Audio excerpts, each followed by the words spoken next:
Welcome back to my YouTube channel Nisha Rathore blogs. कैसे हैं आप सब? आई होप आप सब लोग ठीक होंगे। तो आज बहुत दिनों के बाद मैं ब्लॉग शूट कर रही हूँ और इतने दिन मेरे ब्लॉग्स क्यों नहीं आए, तो आप सब लोगों को मैं इसका रीज़न बताना चाहती हूँ कि मेरे ब्लॉग्स इतने दिन क्यों नहीं आए। तो इसका ये रीज़न जब मैं समर वेकेशन में जयपुर गई थी तब तो मेन रीज़न तो यही था मेरा कि यार पहले तो मैंने 2-3 ब्लॉग्स या मेरे ब्लॉग्स आ रहे थे, लेकिन फिर मैंने सोचा कि यार ये समर वेकेशन का जो टाइम है ये साल में हमें एक बार मिलता है और फैमिली वालों के साथ टाइम स्पेंड करने का हमें बिल्कुल भी मौका नहीं मिल पाता। हम एक साल बाद में ही सब लोगों के साथ टाइम स्पेंड कर पाते हैं। तो फिर मैंने सोचा कि कोई नहीं, ब्लॉग्स तो अपन बाद में बना लेंगे और जो मतलब कुछ भी खास होगा तो मैं आप सब लोगों को दिखाती रहूँगी। बट उसके बाद मैंने कोई ब्लॉग शूट ही नहीं किया, वैसे छूट गया।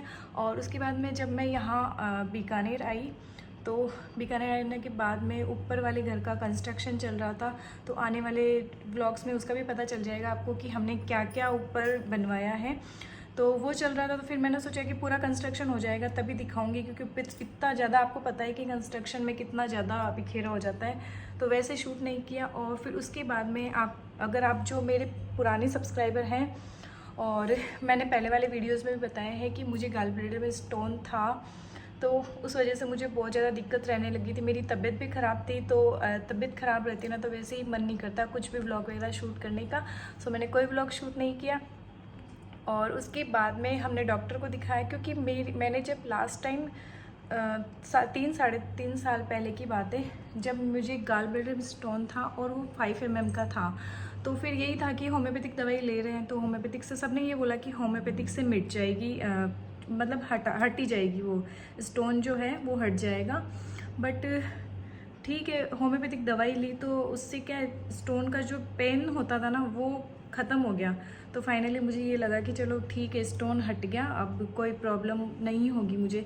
लेकिन बीच बीच में 2 साल के बाद में विंटर्स के टाइम था और मुझे रात को 11-11:30 बजे मुझे इतना ज़ोर से पेन स्टार्ट हुआ, बहुत ज़्यादा। तो फिर हमें इमरजेंसी में जाके और इंजेक्शन लगवा के आना पड़ा। उस टाइम मैंने कोई सोनोग्राफी वगैरह नहीं करवाई, बस इमरजेंसी में जाके और इंजेक्शन लगवा के आ गए हम लोग। तो ठीक है, उसके बाद में फिर चला गया 1 साल। फिर नेक्स्ट ईयर वही विंटर का टाइम आया तो फिर से मुझे पेन स्टार्ट हुआ और फिर से हमने वही किया कि इमरजेंसी में जाके इंजेक्शन लगवाए। तो अभी जब मैं समर वेकेशन के बाद से जब जयपुर से वापस बीकानेर आई तो मुझे कंटिन्यू वो पेन रहने लग गया। मतलब यहाँ ऊपर के हिस्से में पसलियों में बहुत ज़्यादा दर्द रहने लग गया और बैक में भी रहता है स्टोन का दर्द। तो वो मुझे कंटिन्यू दिन और रात रहने लग गया। कुछ भी खाती थी और मतलब ऐसी हैवी चीज़ें खाने से भी मुझे डर लगता था, जैसे फास्ट फूड हो गया या फिर जैसे बेसन की सब्ज़ी हो गई, आलू की सब्ज़ी हो गई, ये कुछ भी मैं खाती थी ना तो मुझे मतलब दिक्कत बहुत ज़्यादा हो जाती थी। वैसे तो प्रॉब्लम रहती थी मुझे, लेकिन ये चीज़ें खाने से मुझे बहुत ज़्यादा दिक्कत रहती थी।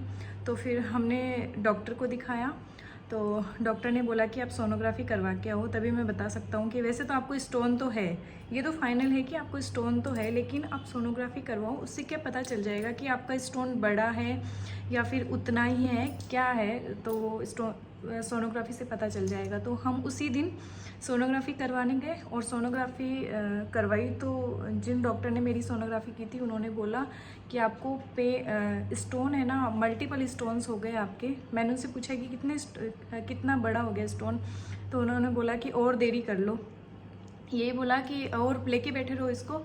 तो इसकी कोई गिनती नहीं है, मल्टीपल स्टोन्स हैं आपके। एक बड़ा जो स्टोन है वो 15 mm का है और छोटे छोटे बहुत सारे स्टोन्स हैं। तो उन्होंने भी यही बोला कि आप जल्दी से ऑपरेशन करवा लो। तो फिर हम वापस डॉक्टर के पास गए तो डॉक्टर ने भी यही सजेस्ट किया कि आपका ऑपरेशन करना ही पड़ेगा, इसका और कोई सॉल्यूशन नहीं है।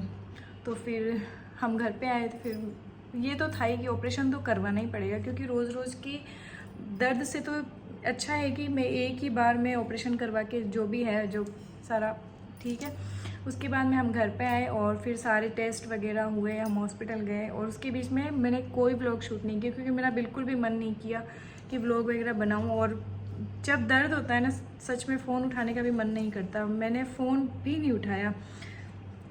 तो उसके बाद में हम वही वक्त सारे टेस्ट वगैरह हुए और फिर हमने फाइनली ऑपरेशन करवा लिया। और जो गॉल ब्लैडर था ना, इसमें गॉल ब्लैडर स्टोन में होता क्या है, गॉल ब्लैडर पूरा ही निकाल देते हैं।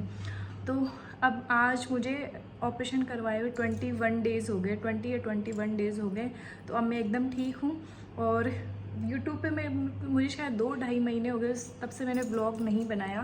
फिर कल मुझे इन्होंने ही बोला कि ना व्लॉग वगैरह क्यों बंद कर दिए, तो फिर मैंने कहा मैं कभी नहीं बनाऊँगी व्लॉग, मेरा मन ही नहीं कर रहा। पहले बात तो बहुत टाइम हो गया, मुझे पता है कि अगर मैं व्लॉग वगैरह बंद कर दूँगी तो मेरा चैनल एकदम डाउन चला गया, और वही हुआ मेरे साथ, एकदम डाउन चला गया मेरा। तो इन्होंने बोला कि जब तेरी इतनी मेहनत करी हुई है तो अब क्यों बंद करना है, कर लो मेहनत, और अगर होगा तो ठीक है, नहीं होगा तो भी करते रहो मेहनत, इसमें क्या है अगर घर पे बैठे हो तो फिर मैंने फाइनली सोचा कि चलो स्टार्ट करते हैं फिर से। आज वेडनेसडे है, भगवान जी का आशीर्वाद लेके, तो इसलिए मैंने आज फाइनली व्लॉग स्टार्ट कर दिया है।